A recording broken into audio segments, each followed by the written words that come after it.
One of the things that Ross says about this is that any configuration between two beings, regardless of what the dilemmas are, regardless of what this and that is, that relationship can function as a relationship of grace, as long as those two beings are operating correctly. Now, it may not mean that the relationship is fulfilling. It may not mean that the relationship occupies much time. But the reality is that each and every one of us has a potential to be able to connect to the other with grace. And Ross says, that's really my concern.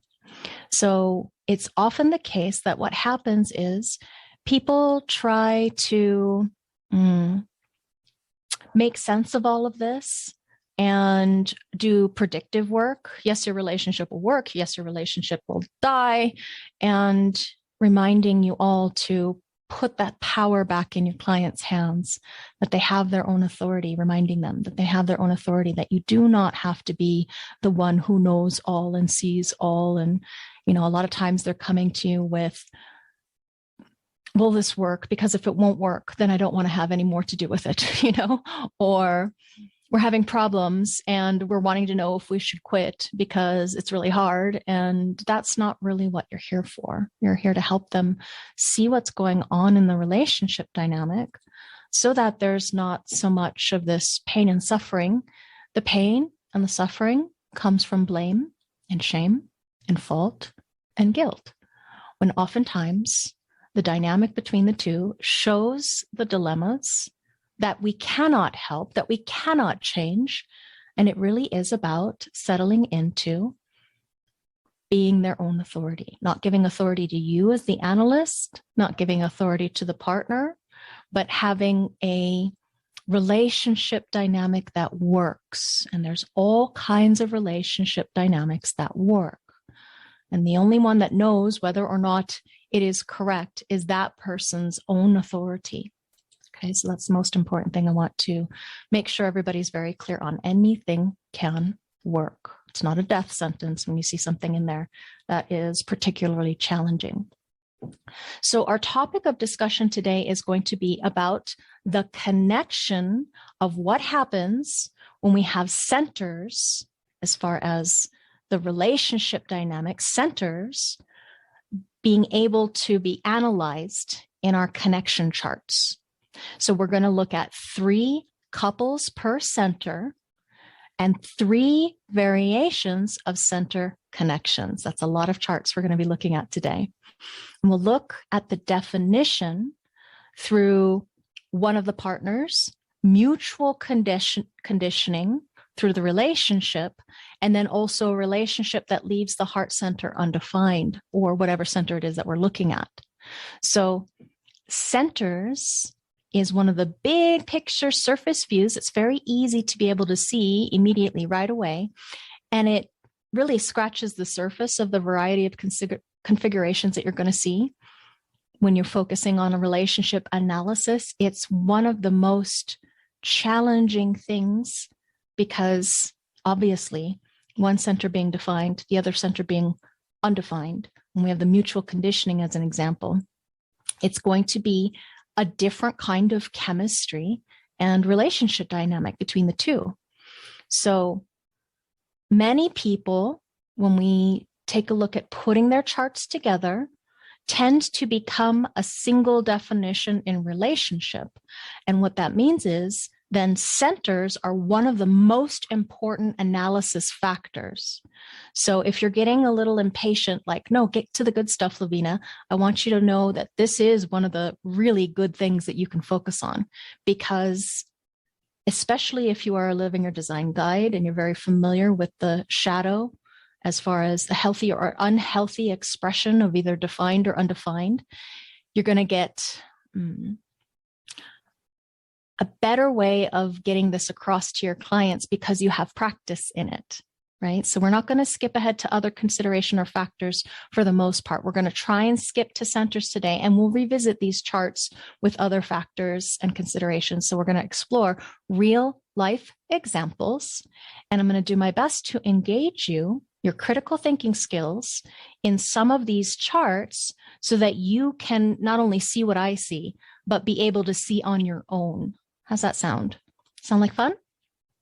As far as looking at charts, anybody want to look at the heart center? We're going to look at the 65% of the population with an undefined heart center. And in partnership context, that's going to be a big dilemma. We know it's a big dilemma anyway, as an individual. It tends to set oneself up for the over-identification of I, the ego I. And there's a lot of dilemmas that arise out of that, 65% being undefined. The biggest dilemma of all happens to be love, honor, and obey as far as a relationship dynamic. We know that that's tribal. Yeah, the marriage contract. I promise to love you forever. Well, before you have anything that you put into weight or accountability with that, check to see if they have an open ego, that open heart center. Ross says they might as well not say it because they can't make that promise. I can't promise to be there to the death do we part. You know, I can't. So awesome. I'm glad you're ready to look at charts together, Diana. It's such a pleasure and a gift. Okay, so what you're looking at, as we know with Angelina and Brad, is a classic dynamic of an undefined ego with a defined ego. So you have a person whose ego I thinks that it's inherently unworthy, right? The shadow is, I'm not good enough. I have to be better, best in order to prove I'm worthy. And so this is a man who's trapped in a relationship with someone who, if she says, hey, you're terrific, I think you're great, what will happen is that he's going to try and live up to that and prove himself to her.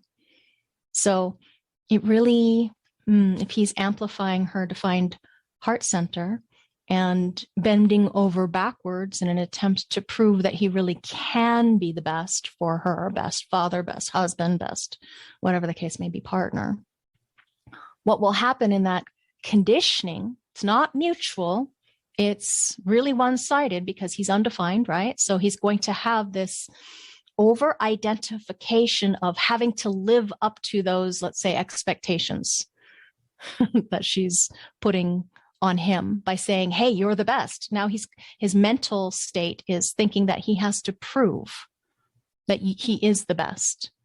So what happens is just the fact that she thinks he is worthy because she's got a defined heart center, it automatically hooks his mind, his not self mind, into thinking this could be the one. That could be the one. So now when it comes to the analysis of this, what is the solution to that dilemma? What is the solution? What would you advise Brad Pitt? Very simple. Simple is so simple, but it's not easy.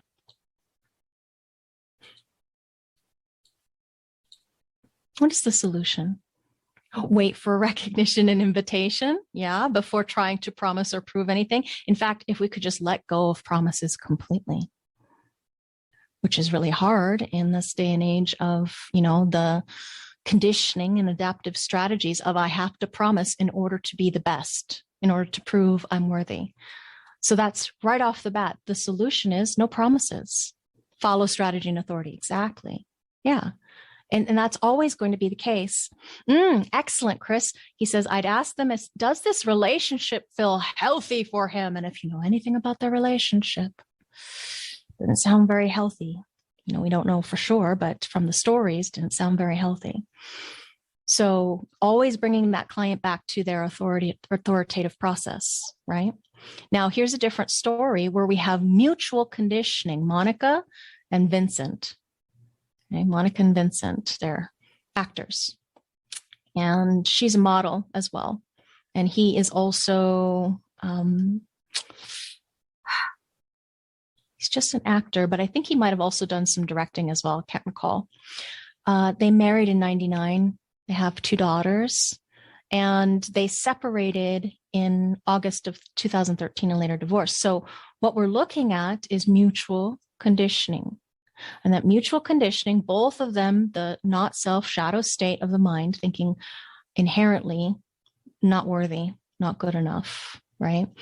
The combination of the two creating definition of the heart center, temporary, because it is what happens to them together. And so what happens to each other, they both potentially make promises that isn't necessarily an aspect of what their authoritative process is. Him in response, her with informing, both of them with emotional clarity. So the challenge is, as far as what happens, mutual conditioning, the ego I thinks, oh, with this person together, we can conquer the world, rule the world.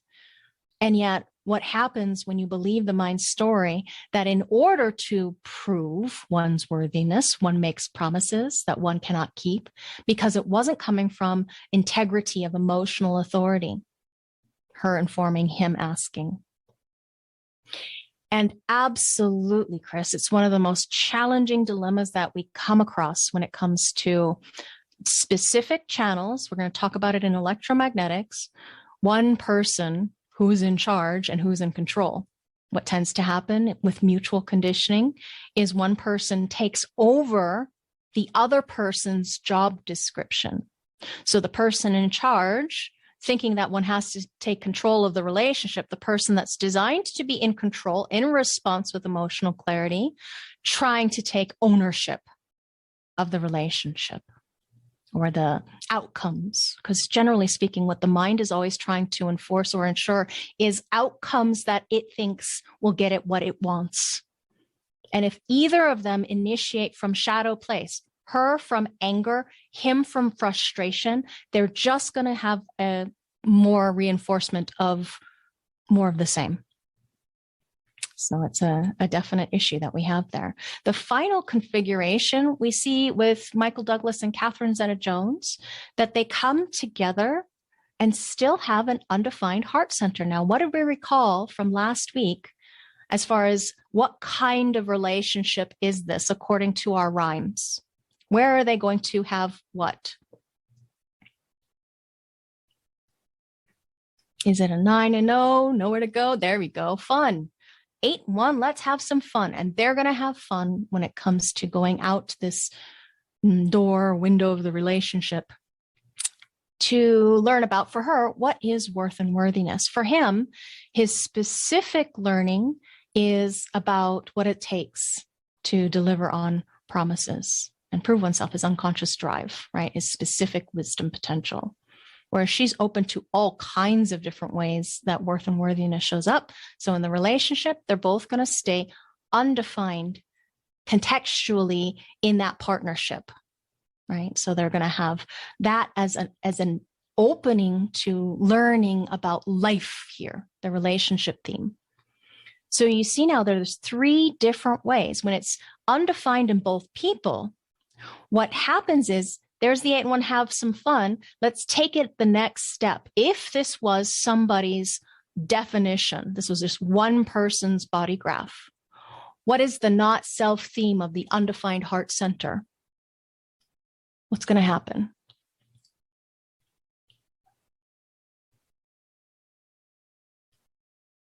To that relationship, feeling unworthy. So what can the mind potentially extrapolate out as meaning? Is this relationship worthy? The not self theme of the undefined heart showing up here. If the mind believes the thought process of worth and worthiness in the shadow state, in the not self state, the thing that makes him feel bitter and resentful, the thing that makes her feel not only frustrated, but also angry in that relationship, that worth and worthiness theme being a not self shadow theme of the relationship. You see? So that, as an example, was the heart. Remember, that was the top of the hierarchy, basically, right? As far as the shadow state. It's the thing, ego I, it's the thing that is focused or framed around worth and worthiness of I. Now we're shifting gears into the solar plexus. Okay, 3 different couples.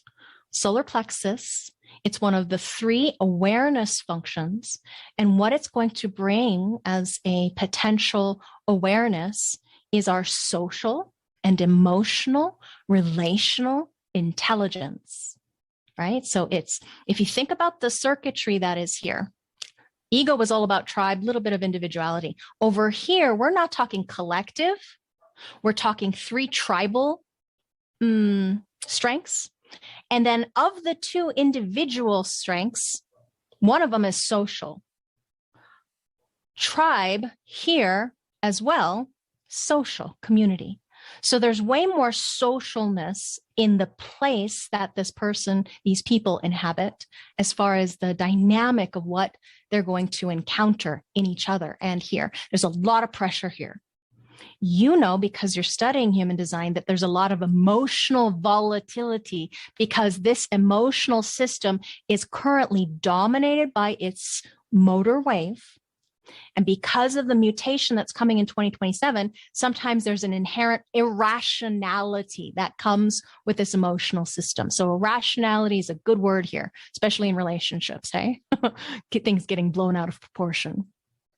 So this is a good place for us to spend a little bit more time on because it has so much to do with our relationships. It's desire and passion and need, right? We're talking sexual streams here as well, intimacy and moods and romance. And are they going to listen to what I have to say and all that fun stuff? So when you're talking about connections, here we often get swept away.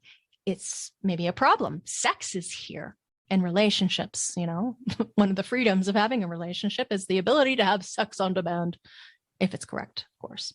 There's mating here, there's bonding here, there's friendship and community and loyalty and trust and bargains. And what else? All of these gates happen to be about the mind's process. One is about duality. So there's a lot of potential amplification and distortion in the mind about our relationships. So let's take a look. Again, Michael Douglas, Catherine Zeta-Jones. And what we find is he's undefined and she's defined. It is not uncommon for this to happen because why? The emotional system defined when it's in a healthy state. Oh, it is pleasure, right? It's attractive. It's sexy, according to Ra.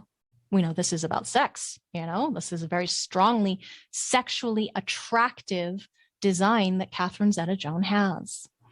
And he's open there, completely open there, not knowing what to feel. And yet with her, when she's feeling up on her wave, boy, is that yummy. And when she's down, pain, afraid of punishment or repercussions or consequences. His mind, right? In the shadow state. So when you have an unemotional and an emotional partner together, when they're together, they're going to see that relationship through the emotional lens because there is no other way it can be interpreted, because he's always going to be amplifying or learning wisdom of what the emotional system is like for her. He's going to be riding around on her waves. Okay, you're seeing now when they come together, the it that the 2 of them become is an emotional creature, right? So what happens for this dynamic, it's one of the most challenging ones to have. The person who is responsible for the emotional wave is the one that, so the not self mind will think, I need to hold it together as far as not erupt in anger. And that's not really where it's at. You can't control the emotional system. You can't. But she is responsible for processing her waves without projectile vomiting those waves into him in order to get what she wants or make certain things happen. The biggest fault finding here is when the emotional system is irrational, when it's unstable chemically, and it's less stable chemically the more conditioned that person is, I'll say, more violent, more volatile potentially. when that person is very deeply conditioned and shadow state showing up of riding around, making decisions from chaos. And of course, in the amplification and distortion, if she's projectile vomiting, blame, shame, guilt, or fault, boom, he's going to take that in, amplify it, potentially distort. Now he's totally open, so he's going to avoid confrontation and truth because he doesn't know what he's feeling.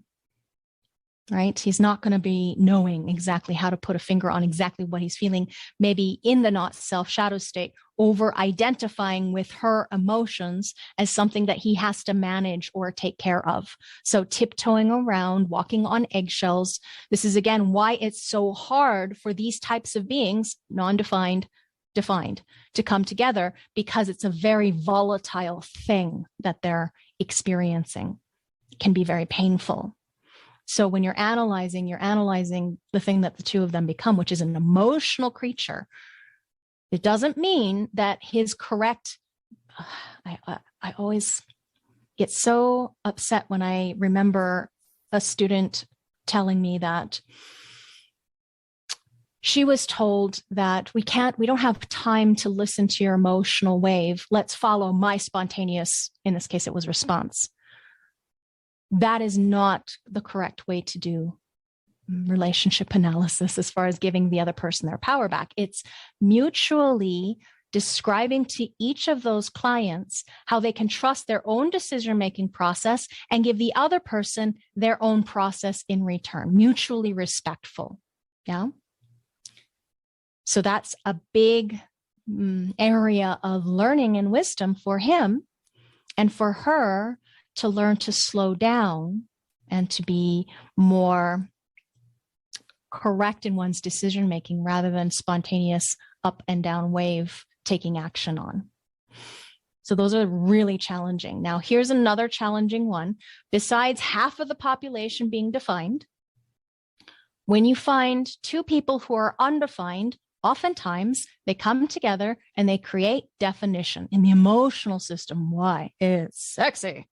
Yeah, Jennifer Lopez, Ben Affleck, what a sexy couple, as far as, together being able to have this communion or camaraderie when it comes to bonding, mating, as well as socialness, passion.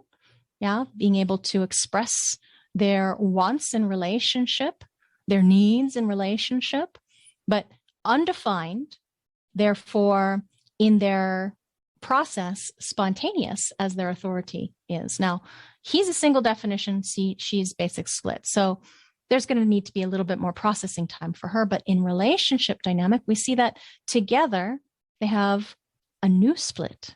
And so then that bringing more processing time. With regards to their relationship dynamic, you see that both undefined, with her having the 22 and him having the 12, that's an electromagnetic we'll talk about down the road, another electromagnetic with 59 and 6, that is a connection of energy that is a little bit easier, I would say probably a lot easier than what's happening over here. And why? Here you have polar opposites, very defined, totally open. Here they have the commonality of comprehension of what it is like to be undefined in the emotional system, so they can understand it. So when you have an open solar plexus, these two do, and you live in the world of the defined systems, people who are defined consistently 50%, and then other people who are bringing definition together just like they do. They know what it's like to be overwhelmed or filled up by the desire, passion, need trip. There we go. So they both have the coolness of the open, undefined emotional system in common, and also recognition of what happens when we amplify and what we distort. So when there's a definition of the emotional system through the relationship, what would we advise them on? What would you say to this couple?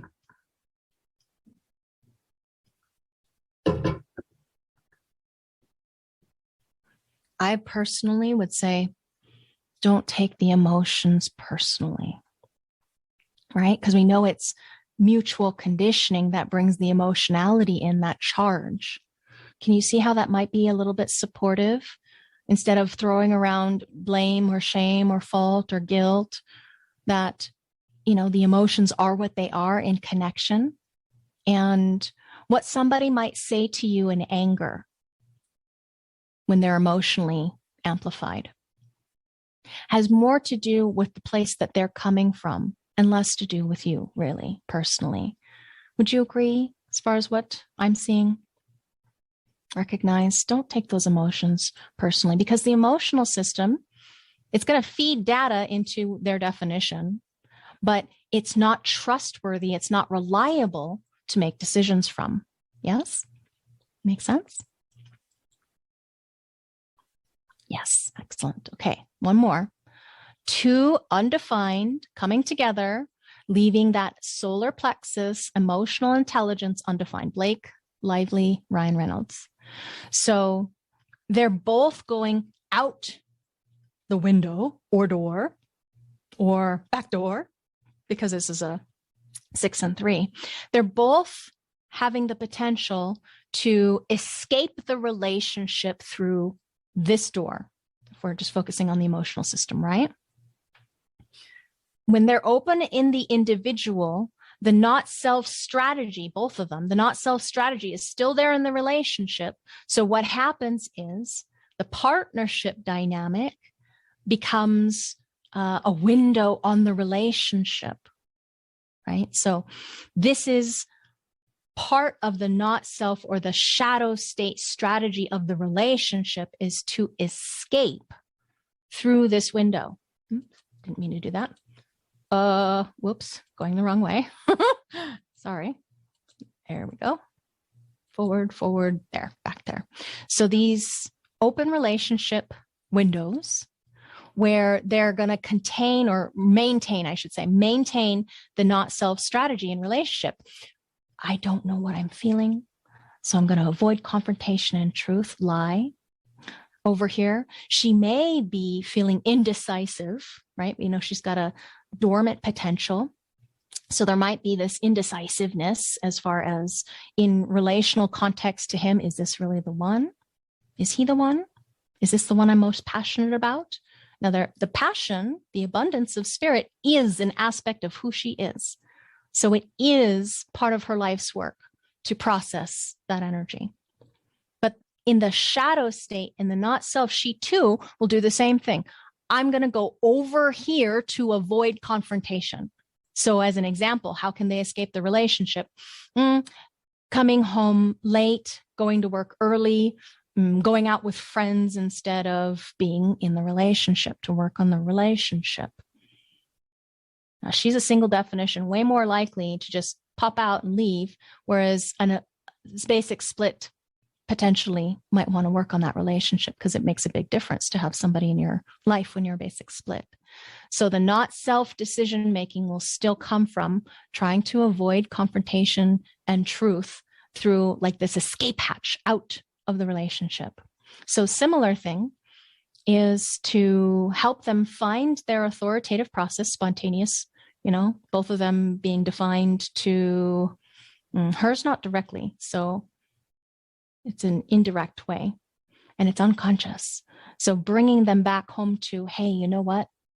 These things that might feel like giant elephants in the room that nobody wants to talk about when it comes to emotions and where we go and what we do together.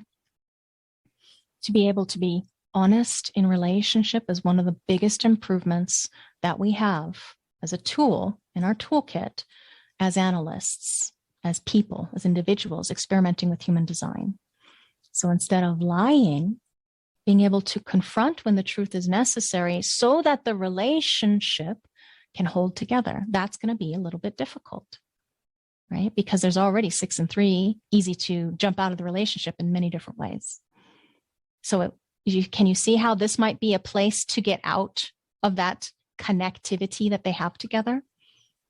And why it's so critical as an awareness of what the dilemmas are in that relationship dynamic, both of them avoiding confrontation and truth with a 6 and 3, how far is that relationship going to go? If they're not honest or real and raw and authentic with each other and about what's going on, right? Authentically. In response, they can ask each other questions.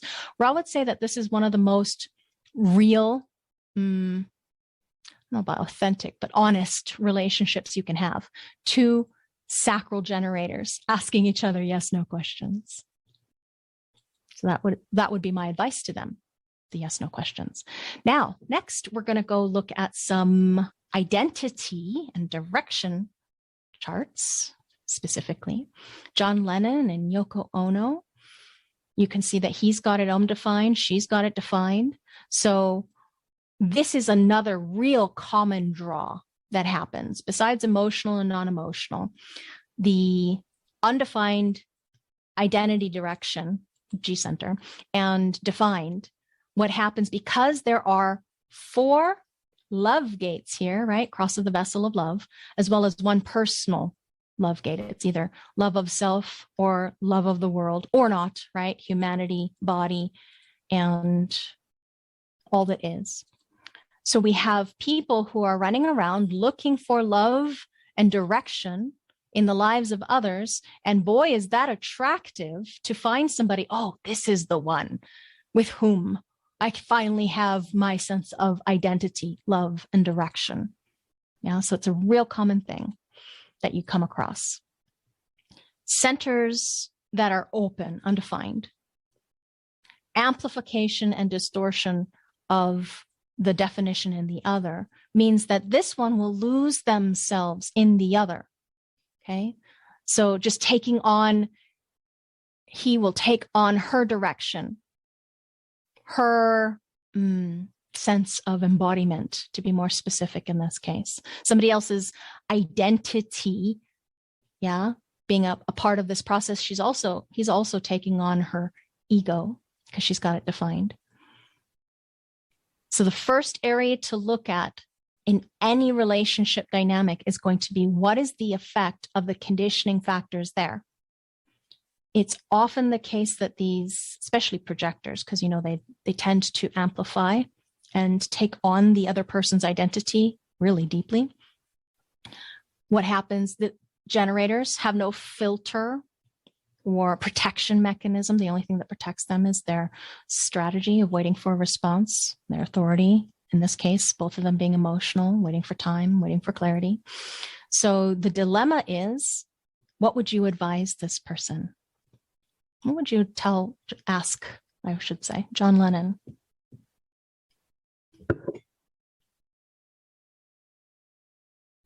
What can the energy do in response? I always frame the question with can.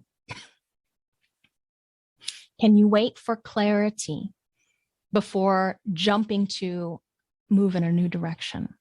Can you see how easy that is?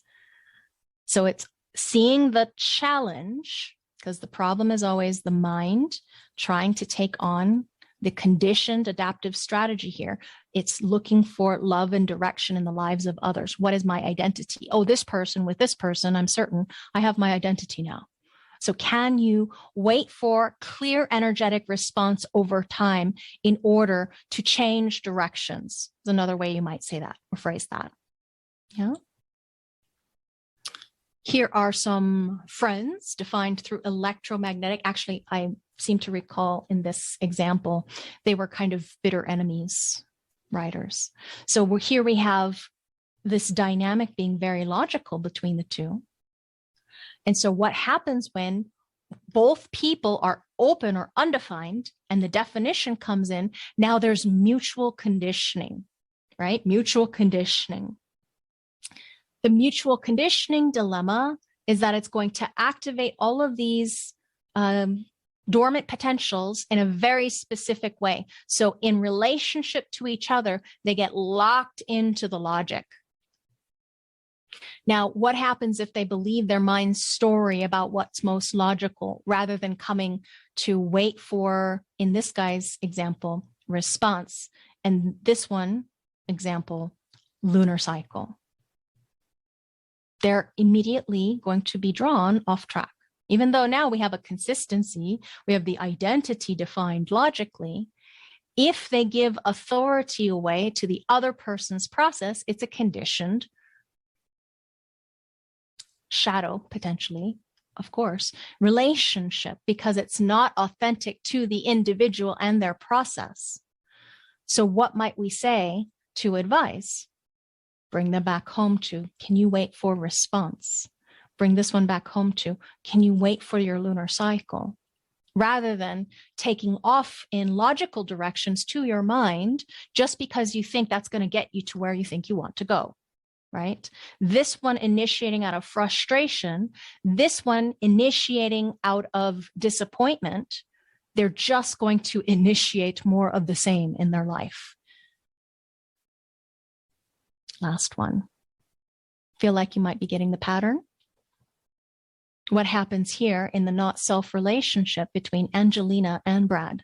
If we have distortion in the not self shadows of the undefined G center, direction and love, what would you say the problem is here in their relationship?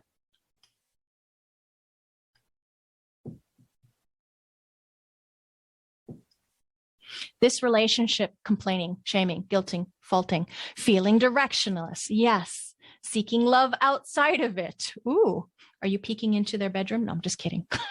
See, I don't feel like I really know who I am with you. Why? Because I still don't know who I am on my own. And with you, I'm still clueless, right? Says the mind, the not self shadow state mind that thinks that this is a problem rather than a window to explore. What is love? What is direction? What is identity? What is role playing, right? Not knowing if it's the right relationship. Yeah, is this the one with whom I can be myself with? I don't even know who myself with is, you know?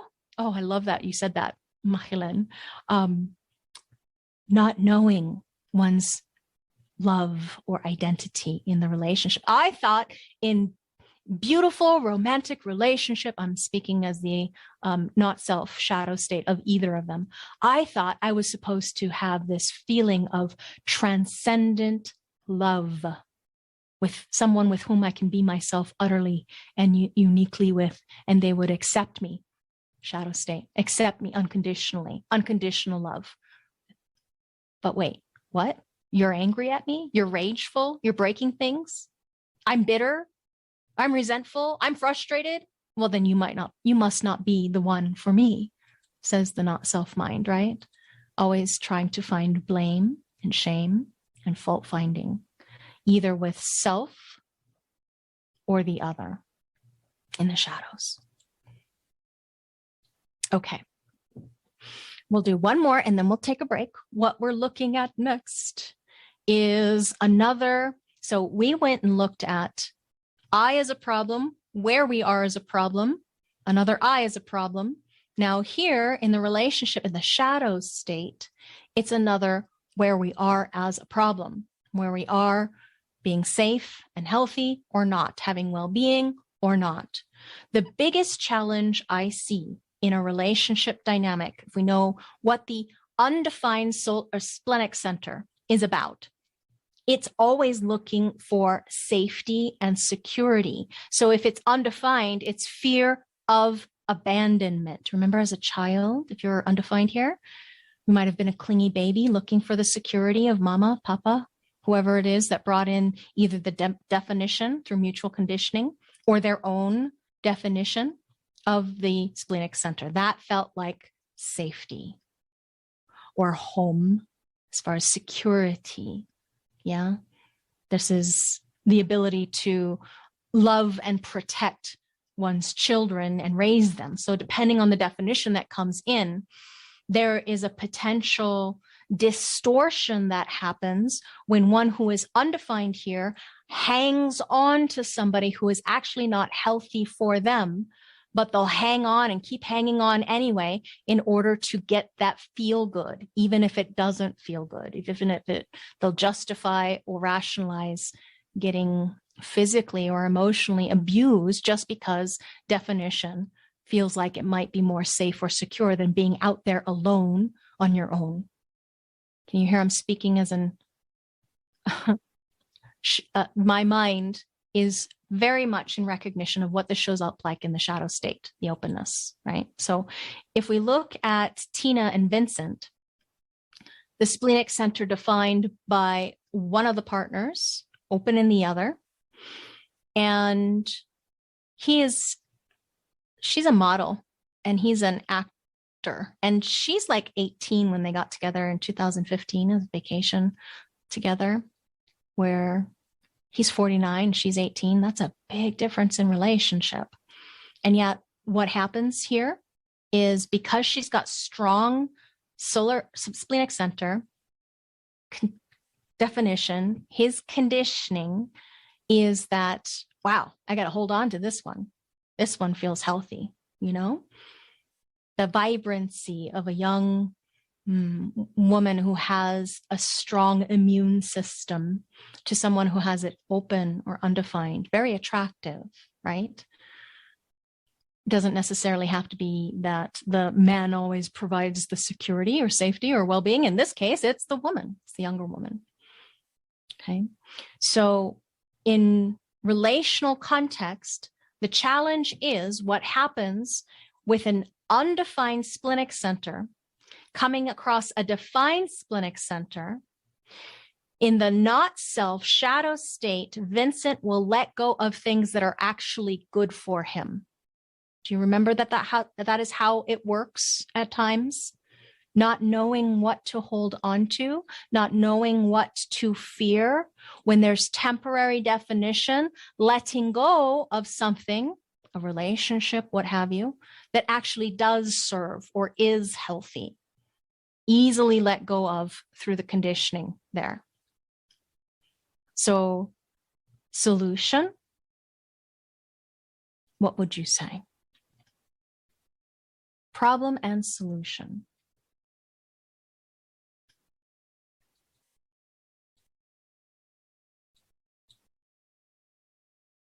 Right. Wait to respond with emotional clarity for him.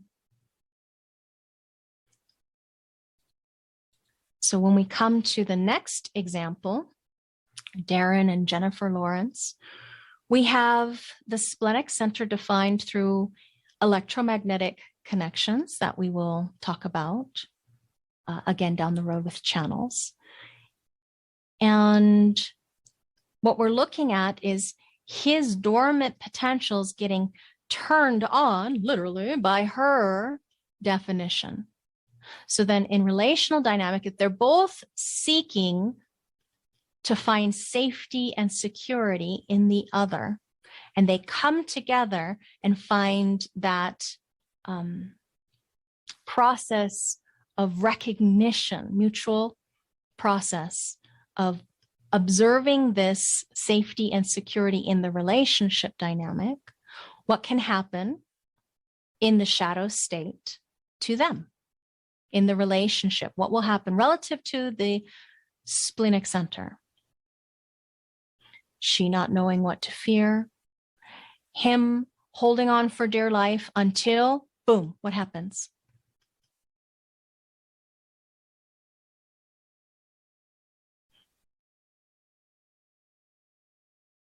Yeah, feeling secure. And so because of that mutual condition of the security, what happens to them in the shadow state, in the not self? They feel secure together. Next step. I explained it on the previous couple. I want you to get this. So I'm asking again, what happens in the shadow state? Holding on to the relationship, even if it is wrong, they hold on or not. There we go, Raluca. Let go of what's good for them. They'll let go of what's good for them, right? Because the temporary definition in the not self, they'll spontaneously let go of what's good for them that isn't a function of his informing, ego informing, or her emotional clarity and informing. Not knowing when to let go, right here with Jennifer Lawrence, and not knowing what to hold on to. And so when they have the mutual conditioning, they'll let go of good things that actually do serve them. Do you see the challenge? Mechanically, what happens? last call or last couple, and then we'll take a break. Tom Cruise and Demi Moore. When you look at this couple, what do you see? What is the dilemma in the relationship dynamic relative to the splenic center? If it's an undefined in both of them and they come together and it's still undefined, what do we know about the relationship dynamic? What is the problem? Yeah, not knowing what to hold on to, not knowing what's healthy. What else? Do you recall what I said as a child, what these two might have experienced? They have a fear, no sense of security. The relationship doesn't bring a sense of security, safety, well-being. And what might they have? There we go. Thank you, Diana. Fear of abandonment. And Raluca, they don't have that feeling of feeling good and safe together. Excellent. Great job, my friends. So it's still an 8 and 1. Have some fun. But how are we going to have fun here?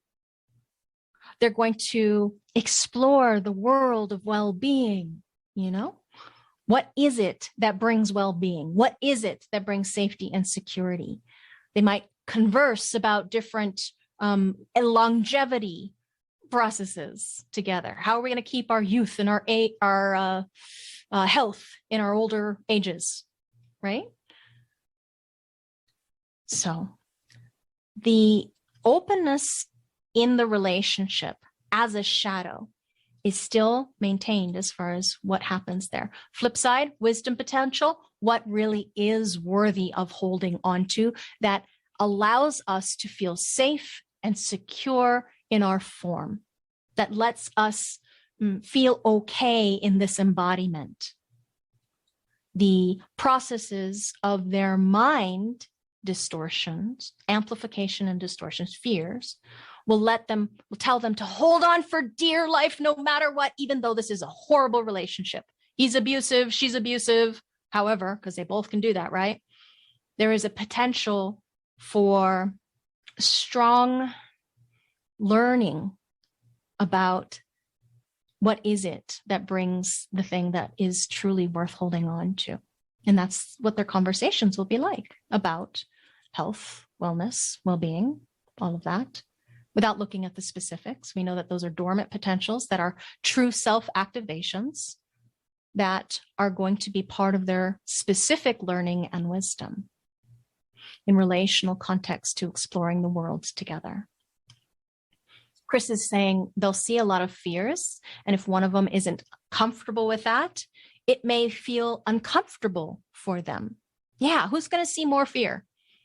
Who's programmed, genetically wired to be hypersensitive to seeing more fear, more true self-fear, I'll say. True self-fear.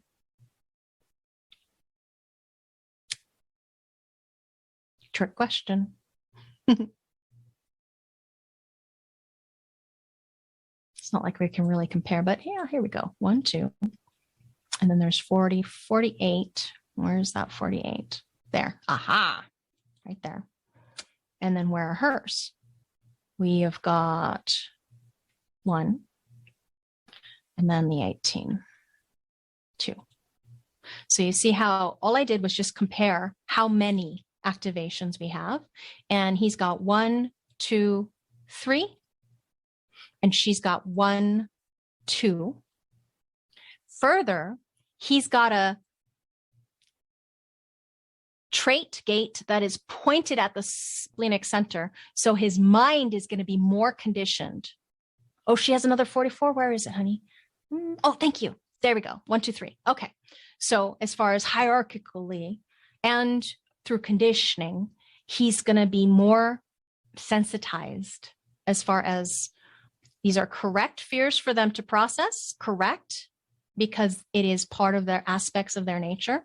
Here's one that is an amplification and distortion, right? Because he's got a pressurized gate root pointed at the risk-taking fear of dying before one has achieved one's purpose.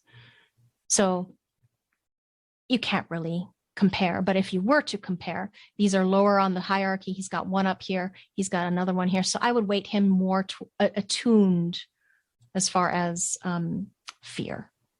Now, this is hidden. What's hidden? Sometimes unrecognizable to people. Neptune, right? She's actually communicating and thinking about that.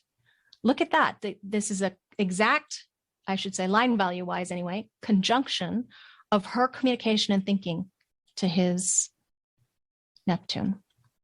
And that was a little bit too deep. Oops. I was just looking to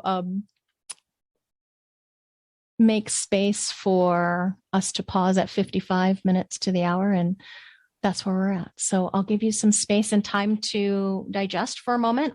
When we come back, we'll continue on in our journey with the Ajna Center. Okay. Resuming share. Has that been helpful? Curious to see how that's landing for you all here. Mahilan is saying, do the transits also influence the connection chart relationship, which is created by two persons? Yes, absolutely. Absolutely. In fact, it's one of the reasons why some relationships come together is a long-term transit. So you're saying, for example, my partner and I are 6'3", undefined spleen. I've been hanging 50 and 27 in the transit since months. All my fears are very present. Is our relationship also processing that, influenced by that? Yes. Or is it more of a personal process for me? Without looking at both charts, I can't analyze exactly because I can't see exactly, but yes, they are designed or having the process of everyone is experiencing transits. Everybody's going to experience it differently though, you know? Ra says that the reflector and the manifestor are more attuned to transits, whereas the projector and generator are more attuned to each other in their process. So does that help?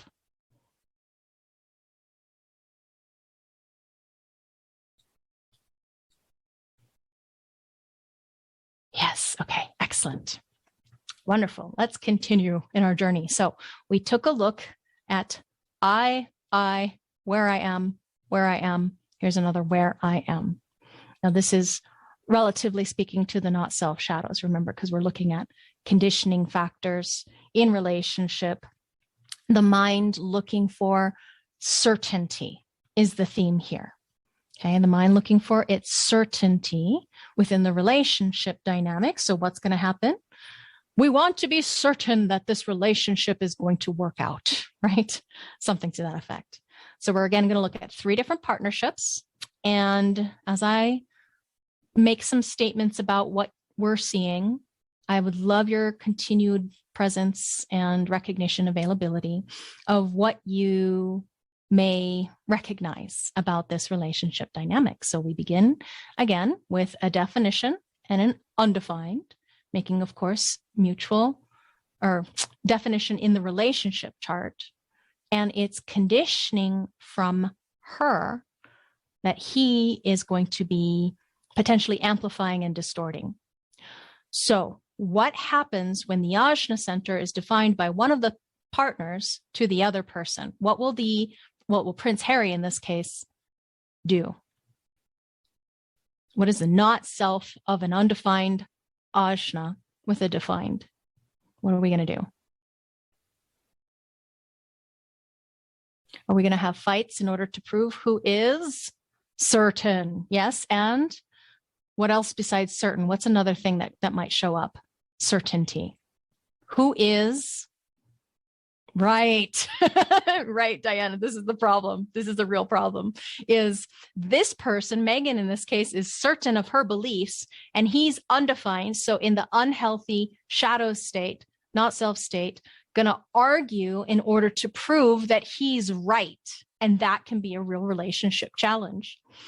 So what would we say as far as how can we support Prince Harry? What would he say to both partners? Can we don't see things eye to eye, quite literally, left eyes, right? 2 different left eyes. It's being compromised. So can we agree to disagree? Thank you. You're doing a great job of predicting what I'm, wanting to see, have everybody see the problem and then the solution is. And of course, we bring him always back to this one on response. This one's a quicker response. This one needs some time, emotional clarity, processing. Chase says, my best friend has a defined ajna. It's interesting how much pressure I feel to be in the right, to feel to find the right ideas about the things we discuss. Exactly. Yes. Right. Exactly. And so when we've got the mutual, we're just going to peek into what else is going on here. We see mutual conditioning of the heart center, right? So they're both going to be conditioned to think that they have to prove something, right? She's certain. She is crystal clear certain about certain things. And so the more insistent she might become in order to prove that she's in the right, the more he might amplify and distort in order to prove that he's in the right, in the shadow. Because remember, seven-centered homogenized beings, which most of us are still running around in that frequency, tend to assign fault finding, blame and shame and guilt and whatever it is that who's not in charge, but who's at fault. And there's great expectations here with this design. There's a lot of fault finding potentially in the shadow state, in the distortion state. So we ask them to allow each other some space to agree to disagree because they may not see eye to eye. Bingo. It's quite literally the solution without getting into the details of the nitty gritty of it, although you can get way more detailed with that, right? Next place we're going to go, we have a defined ashna through an electromagnetic connection. We can see if they're both undefined here. We have Javier and Penelope. And they're married, they have a son and a daughter. What is the problem and what is the solution?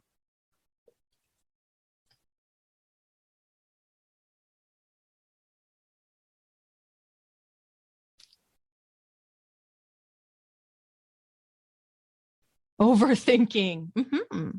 Why not? They're both being activated. They're activated towards logic. And what do we know about the emotional system? Is it logical?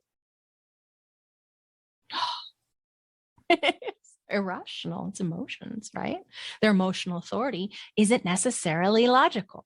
But in the mutual conditioning, they become logical together. And if they're discoursing and believing what they're saying about this, that, or the other thing, well, I think this, well, I think that, right?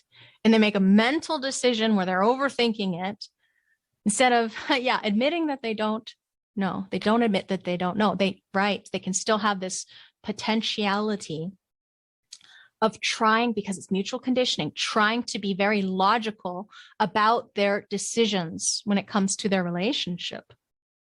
So in amplification, going into, okay, I have to find the certainty in order to make this choice, mentally speaking, right? Instead of waiting for response with emotional clarity in both cases.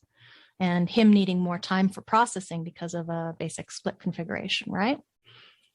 Okay. Each person comes to clarity on their own timing. It's not logical. All right, Blake Lively again and Ryan Reynolds.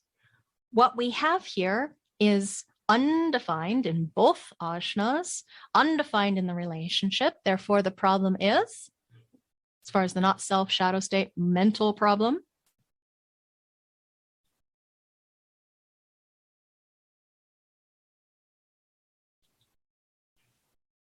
Both pretend to. Yes, they both want certainty. They're both needing to be right or certain, but because it's still undefined, they pretend, they feign certainty, right? That's the shadow state, making decisions because of a pretended notion of certainty. I don't want to look stupid.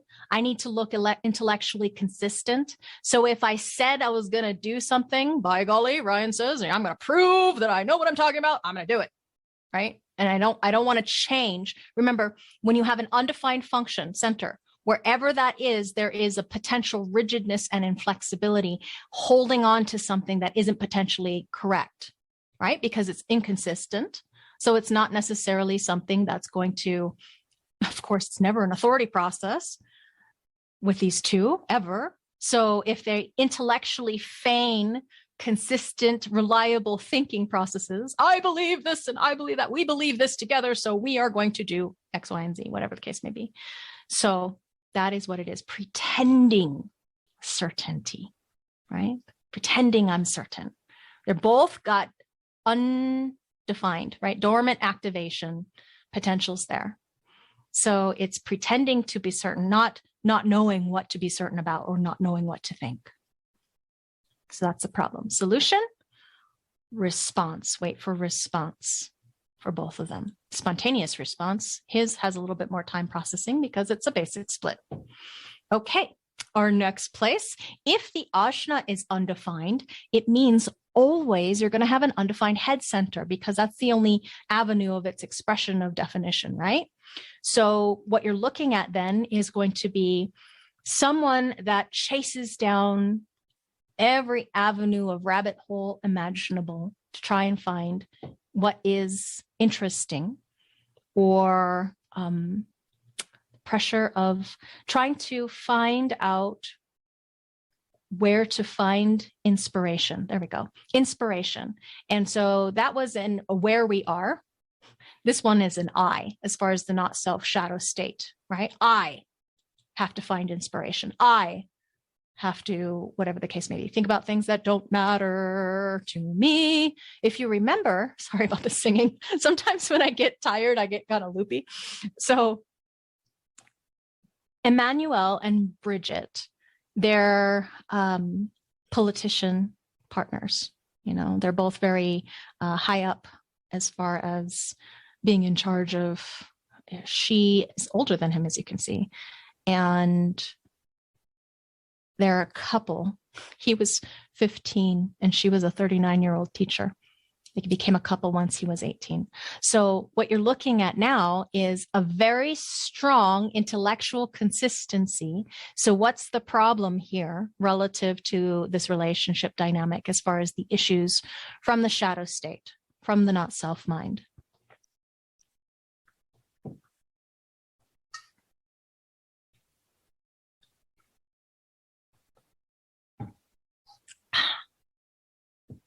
My mind thinks. That's how I find more use for attempting to find some space between what my mind's process is versus what is correct.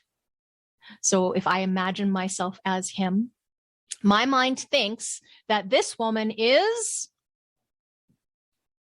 ding, ding, ding, ding, ding. What is the theme of the head center? Inspiring, interesting. Oh yeah. Hallelujah. Good job. So what will he do in the not self as far as this relationship dynamic with her? What will he do? He will give up on what?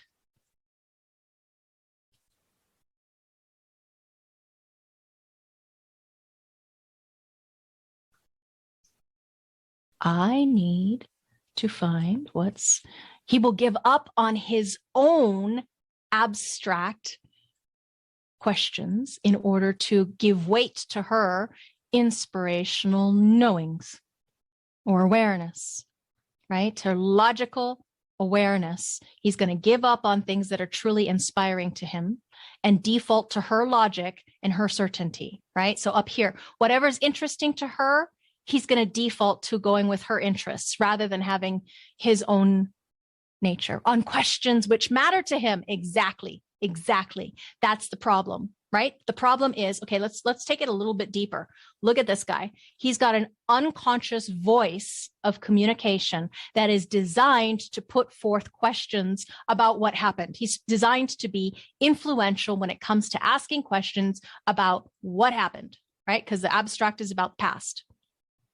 So with her dominance of her channels, her intellectual consistency in the not self gives up on things that are actually worth being confused about, you could say, because that is an aspect of his definition. So in order to not look stupid, remember the undefined, especially totally open ajna, its deepest fear is that somebody's going to make fun of it for being stupid or intellectually consistent. Hi, raising my hand right there. If anybody says you don't know what you're talking about, or you're stupid, or you're an idiot, oh boy, wounds to the not self mind, right? So in order to protect that vulnerability, what he's going to do is defer to her logic and her awareness in order that, you know, we have intellectually stimulating conversations, because she dominates. You see, that's the problem. What's the solution? Response. Both of them.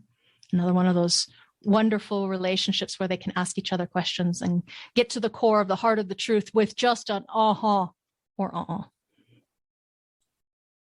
Okay. Jen Lopez and Ben Affleck again. Here we have her basic split, his single definition. Together they become defined. So what is the problem relative to the inspiration? Oops, the head center. What is the problem? What's her problem? What's his problem? Two different keynotes. Jen is, and he is. Remember what the totally open function shows up like for her. And what would you keynote Ben like? Yeah, not knowing what's interesting or inspiring for Jen. She doesn't know what to think about. He's inspired by things that don't matter. Yeah, he's inspired by something that may not be interesting or matter to her, right? So they have the design of a thinker together, the awareness, right? Channel of awareness, design of a thinker. In BG5 terms, it's a creative process. So what you're looking at then is they might have differing processes when it comes to what's really interesting and what's inspiring. So she not knowing what's inspiring, he thinking about things that don't matter to him. And then together, the mutual conditioning leads them to what?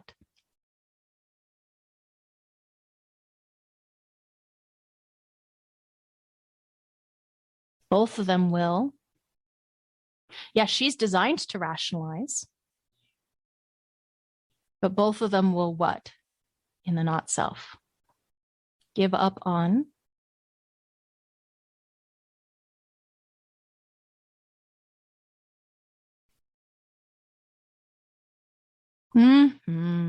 exactly. Kind of sad, huh? In order to have this relationship, because they might need to pretend to be certain, they may give up on things that are, she may give up on things that are actually quite interesting, and him as well. Losing focus is another way you can say that. Both of them are going to lose focus. Yeah. Or try to answer everybody else's questions that isn't something that was asked for, right? Because you're living up in the head center. You're living up in the mind, in this illusion of Maya, self-reflected consciousness, right, is here. So if you believe the thought processes and you don't follow your response, oh boy, good luck to you. Yeah, frustration land abounds. All right, last one. What's the problem here with Prince Harry and Meghan Markle? And what would be the solution? In the relationship dynamic, what's the problem? If they're in the shadow.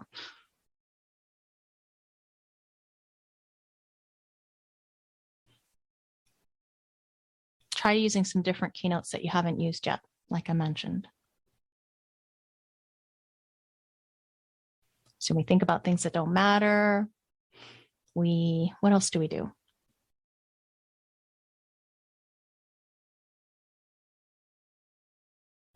Losing focused. Meghan is designed to be confused. That's not self. Prince Harry is designed to look for the mystery. They'll lose focus, overwhelmed by maybe chasing down every rabbit hole to find what's interesting. Right? So they're open to learning wisdom, specific wisdom. What's his specific wisdom? How 61 shows up. His unconscious driving force. Mystery, inner truth, collaborating with others in order to find inner truth. Her 64, where is that 64? is that 64? Oh, there it is. There you go. Okay. So it's confusion. She actually values asking questions, being asked questions that can help clear up the confusion. That's true. That's her. Now, it's a signpost of being conditioned when these get into that heavy, heavy mental pressure that can potentially spiral one into mental depression. Now, mental depression is not fun. You're staying up late at night and you can't sleep and you're thinking about things that don't matter and you're trying to answer everybody else's questions and you're not able to get a good night's rest. So you have headaches and so forth and so on. Chase says, sharing way too many YouTube videos with each other. Yeah, look at this, look at this, look at this. This is interesting. This is inspiring. And then we're lost up in the field of intellectual pressure instead of, hey, what's in response with him? Emotional clarity. With her, spontaneous response in the now. Excellent, Chase. In my OED class, I call that open head, the Instagram super scrollers. Oh, I identify with that, Marilyn. Social media super scrollers. Definitely. What's interesting? What's inspiring? What's going on? All right. Let's go down to the mirror. Okay, the mirror of the head center, as far as a pressure center is concerned, we're adding on the fact that it's got a motor function, the root. And so one of the things that you have to see in relationship is that some of these centers in definition or openness, then the combination of the two, are so revealing and interesting. You may not need to look anywhere else in the relationship. It's like one of the biggest topics, hot buttons in relationship, because there's a dilemma here. So by the end of this, you should be very clear about what the dilemma is. What is the dilemma of a root center in not self shadow state? So the healthy open root doesn't have to hurry. The unhealthy open root, hurry, faster, doesn't let things take the time that it takes. Defined roots have a consistent way of dealing with the pressure. Remember, each of these are like a pressure valve, yeah? So they're going to let off the pressure. Think about that. It's stress and it's physical pressure. So who's putting whom under pressure? Let's go take a look. Tom Cruise, Nicole Kidman. What's the problem? What is the configuration of Nicole? What would you say her not self shadow state is? It's not what I just said. It's special because it's totally open. How do you describe that?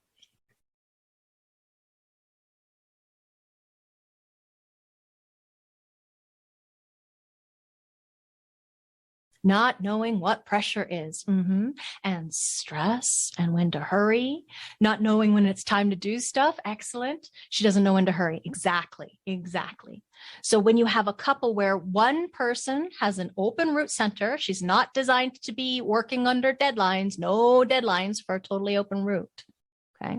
And you've got the other person who, this is a powerfully defined root, right? It's emotionally defined. So the adrenaline and it's individual, it's going to be very potentially pushy when he's in a hurry.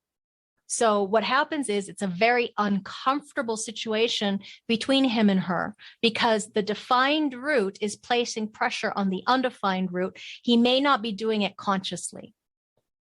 Aha, Ryan is saying, not knowing how to regulate speed and timing. Right. Everything is just fast or not. Now, with this one, not knowing when to hurry, when it's totally open, it's wisdom about what's really important to hurry. Like when the building is burning, get the fuck out of the building, right? We have somebody who is learning wisdom. This is her PhD life, not only about mental pressure, but also about physical pressure and stress. So at the end of her life, anybody with a totally open function at the end of their life, if they're operating in alignment, they are some of the wisest people about what that function is, whatever it happens to be. So at the end of her life, she'll really learn what wisdom is as far as pressure and stress. And when to hurry, what's worth hurrying on. And because she's got a totally open center, and because he's very, very defined, she's always going to be amplifying the pressure when operating out of integrity, right? Just trying to get rid of the pressure. So this is her definition, to be precise, definition is here, but her configuration of the body graph is she's undefined, open, totally open. So she's in a pressure cooker because she's amplifying and potentially distorting in shadow, in unawareness of this dilemma. Okay. In order to get rid of the pressure, what does she do? Try to offload it, off gas it. She has no pressure valve, no consistency as far as how she's going to get rid of the pressure. So what's going to happen with him? It's going to come out with this moodiness, right? Because that's what he's defining. Oh, so struggle. Oh, what a moody, struggly relationship we have here as a challenge, as an issue. So the correctness is always coming back to what's in her flow. Another way of saying what are you responding to? Yeah, what's healthy for you to respond to, rather than being under pressure from him in order to get shit done. John Lennon and Yoko Ono. We have the root defined through EMs. So what is the problem and what would be the solution? What are both people doing?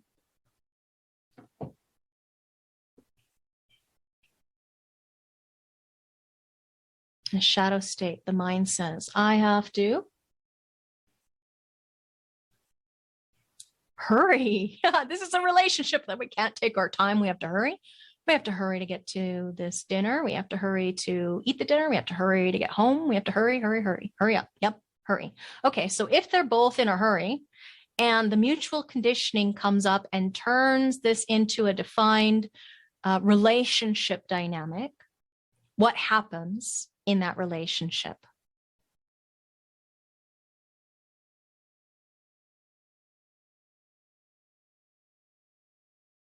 Out of frustration, what will they do in the shadow state? Think about the gates that are there.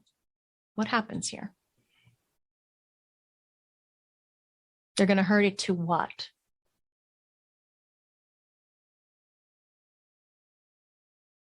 Give up on their desires. They're going to hurry to, you have a start codon, hint, hint, feign, drive, and fantasy, long for something new, try to initiate changes. There we go. I was looking for that. See, the root center is a strong initiating force, and yet they're both generative, right? So we've got an initiation of the start codon. We've got the beginning of things. So what are they going to hurry up and do? Hurry up and get new things started. And if it's coming from a place of not response, but spontaneous initiation, let's say she's amplifying, right? Because that's what she's going to be receptive to. She's amplifying. Oh, we've got to get in a hurry, be in a hurry to get going in this new direction, this new experience, fantasy. Good job, Mark. So that is going to let go of things, stressors, processes, that they actually need to maybe learn more wisdom about. Like, for example, she's a 19. She's not here to let go of her needs in relationship. Her needs are something that is a mental constraint. She actually needs that in relationship. So in this relationship dynamic, because she's amplifying and distorting, she'll hurry up and let go of her needs, potentially. In not self. Why? Because she's frustrated. So the mind thinking that we have to get something started in order to get out of this pressure and stress. See how I went a little bit deeper for you to see what's going on there? There's this last one. What do you think about this one? Who brings the pressure? Trick question. Tina and Vincent, that 49-year-old with this 18-year-old or something like that. What is the problem? And what is the solution?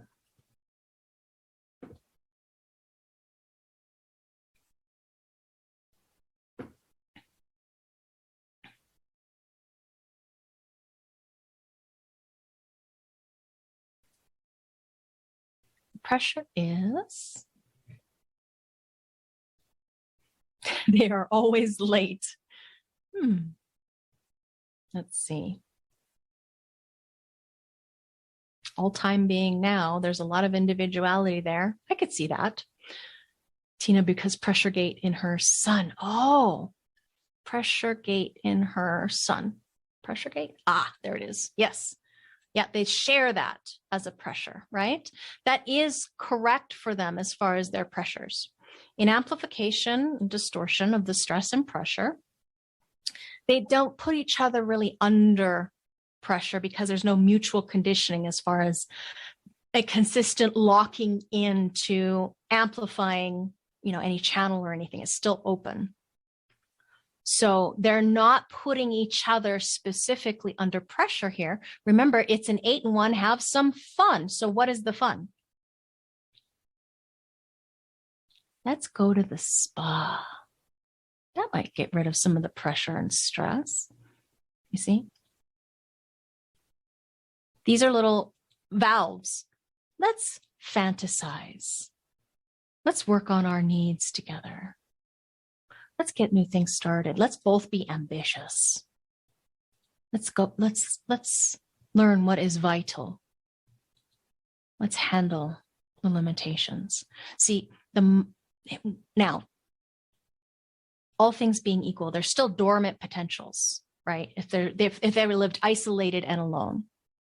But the moment a transit comes in, boom, bingo, booyah. So we still have pressure and stress that they're going to try and hurry up and get rid of. The wisdom potential is going to be, when is it correct for us to hurry? How can we have fun dealing with the pressure and stress together? Yeah, both of us releasing the pressure and stress. Was that clear? Root center undefined, open. Oh, by the way, you remember, root center can go both ways. It can be about who I am or where I am. I'm glad that was clear. Excellent. Next place we're going to go, second to last, we have the sacral center. Our sacral center being defined is going to be the world of the generator. So in openness, what happens is amplification and distortion of the world of the generator. And what is the world of the generator about? Power. We have power gates here, right? In response, the power to work, the power to do, power to generate life. So anybody who's open here is going to amplify and distort, thinking that they have to be a human doing rather than a human being. This is in an openness, learning wisdom about the world of the generator, the fecundity, the sexuality, the creativity, the life force. I mean, it is about the mysteries of what it is to be human. Remember the archetype of what a human is here. So in the not self, they will be overzealous and try to do everything all by themselves because they think they have to do that in the openness. That's only like what, 23% of the population, is that correct? My math is terrible. Sorry, guys. But yeah, the almost 30% of the population, because we have the manifestors and projectors and reflectors. There we go. So what happens then in the not self shadow is that people become militant, thinking that they have to do things all by themselves, rather than guiding the energy or initiating the energy or observing the energy resource in others. So keep on keeping on, too much partying, too much sex, too much work, all that stuff Brad would be amplifying with Angelina. How would it technically show up? Because he's totally open. Ra was like this. What is the keynote of the not self? The open, undefined sacral. Not knowing when enough is enough. And because she has that channel, what is the problem here? I often sing it. I'll try not to sing it until somebody says it. What is the thing that's conditioning him, that makes him think that he has to keep up with her? Busy bee. If it's to be, it's up to me. I have to do things independently of you, because if I don't do it all by myself, I'm going to look weak and ineffectual. not manly. Sorry, I'm being exaggerating, but just to get the point in, if it's to be, it's up to me. That's that 34-20. I will never forget my little daughter. Mommy, me do it, me do it, me do it. Always wanting to do things all by themselves. Manifesting generator, right? They have power in the now expressed with charisma. They're busy. It might be chaotic and messy when they're manifesting, but they're busy in response. And they can sometimes get trapped or locked into that thing that they're doing, that they're busy in, and maybe frustrated or stuck because they're actually not really enjoying themselves. They're just kind of locked into manifesting, that manifesting trip. So what happens to him? Over amplification and distortion, thinking that he has to be the one to be busy, to do things all by himself. And so the shadow potential is not knowing when to quit. Another way you can say, not knowing when enough is enough. All these gates, wisdom about how to use one's energy. If he applies it mentally to himself, he's lost. But if he applies it through recognition, invitation, when she's inviting, when he's spontaneously aware this is a healthy time, he can actually give a healthier assessment of how she might use her energy, only if she's asking or inviting, right? He can be incredibly wise about that charismatic nature, as Ryan is saying.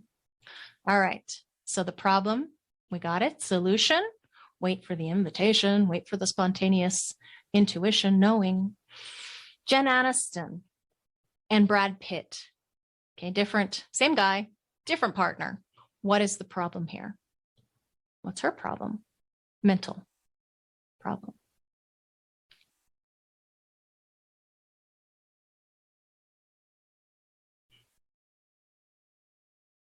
To be technically correct, if you recall how Ra describes Brad Pitt, he had a totally open function here too.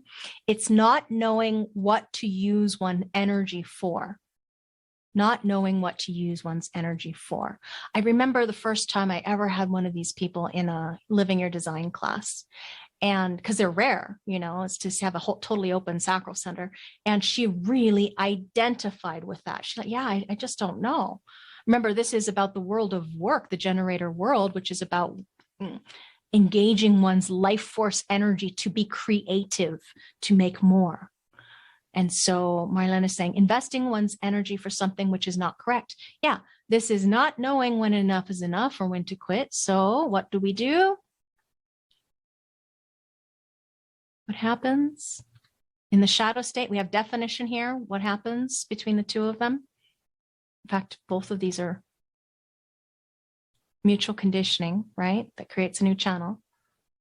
So what do they get locked into? In the shadow state. Doing. Yeah. They are here to have cycles of experience with each other. Exactly. Responding. They get carried away. Yes. Overdoing it. There we go. Overdoing it. When in fact, they are here to learn the wisdom about how to know when to quit. When is enough enough? How will she know when enough is enough? Is it similar in nature to him?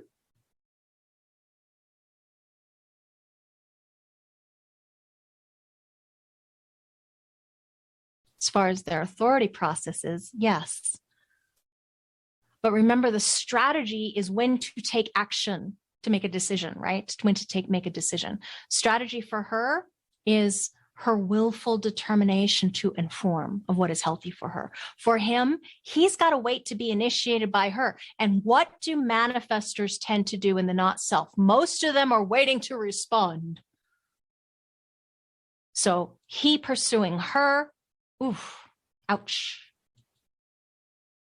Incorrect beginning of the relationship. And when that happens for 42s in an undefined state, it's so hard to get out of the relationship if the relationship wasn't started from a correct place, a healthy place.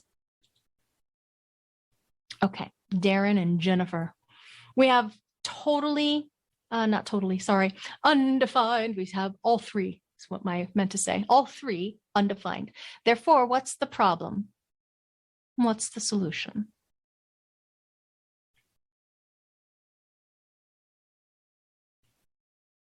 for the industry that they're in. I always imagine undefined sacrals not knowing when to quit the partying, not knowing when to quit what's unhealthy for them, right? Remember, we're looking at isolation, but the moment that you see openness in the relationship dynamic, we have this open, this one's defined. So money making, yes, they are here to make money together. They are. Although they will disagree or argue as far as whose money is whom and who can spend the money, because we have a challenge. We'll look at that later on, compromise down the road. The 14. Okay. Yes, 14 is a great wealth trait. But see, the specific line for her is money isn't everything.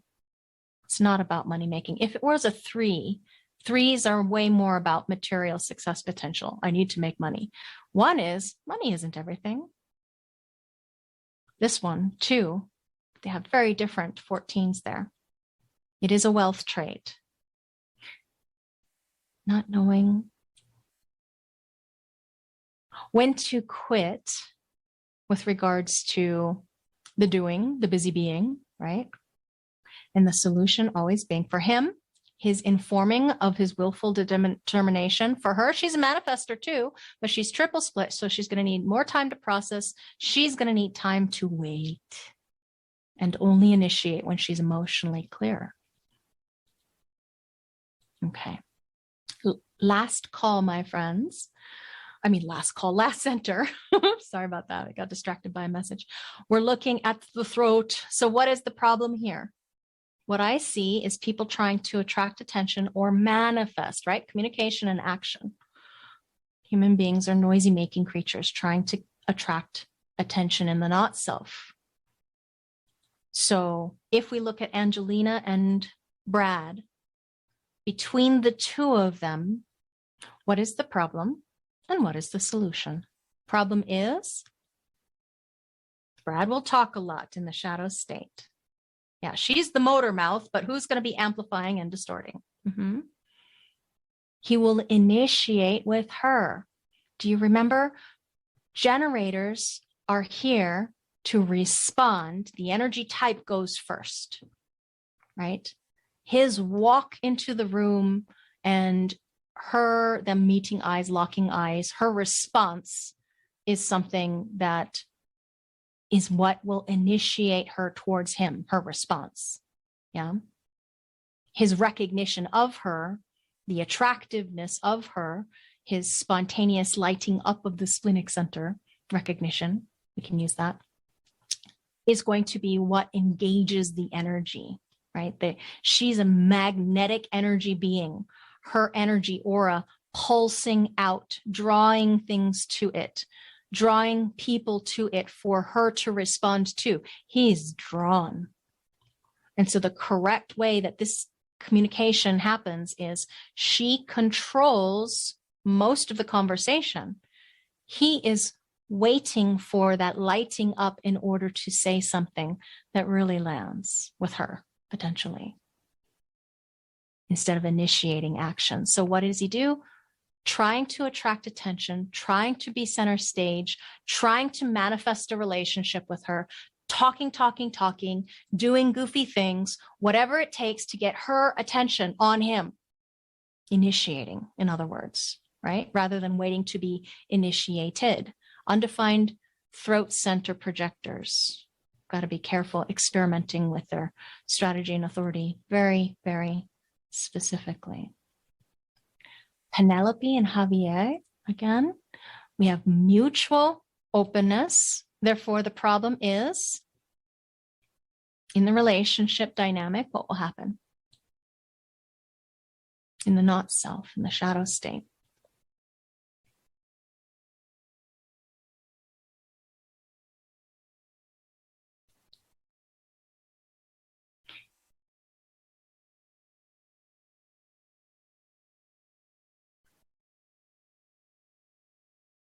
There we go. Try to initiate and attract attention, right? Try to manifest, try to make it happen. New courses of action from their communication that weren't responsive with emotional clarity. So the mutual conditioning creates definition to the throat where they're mutually conditioning each other to talk. And down the road, we'll look further at who's, really expressing all of that. Hint, hint. Colors will show ya. Last call, or last place. Last call. The undefined throat, totally undefined, not open, just undefined in all three. So what is the wisdom potential? Instead of me asking you, what's the problem here? What's the wisdom potential of an undefined throat? Do you remember?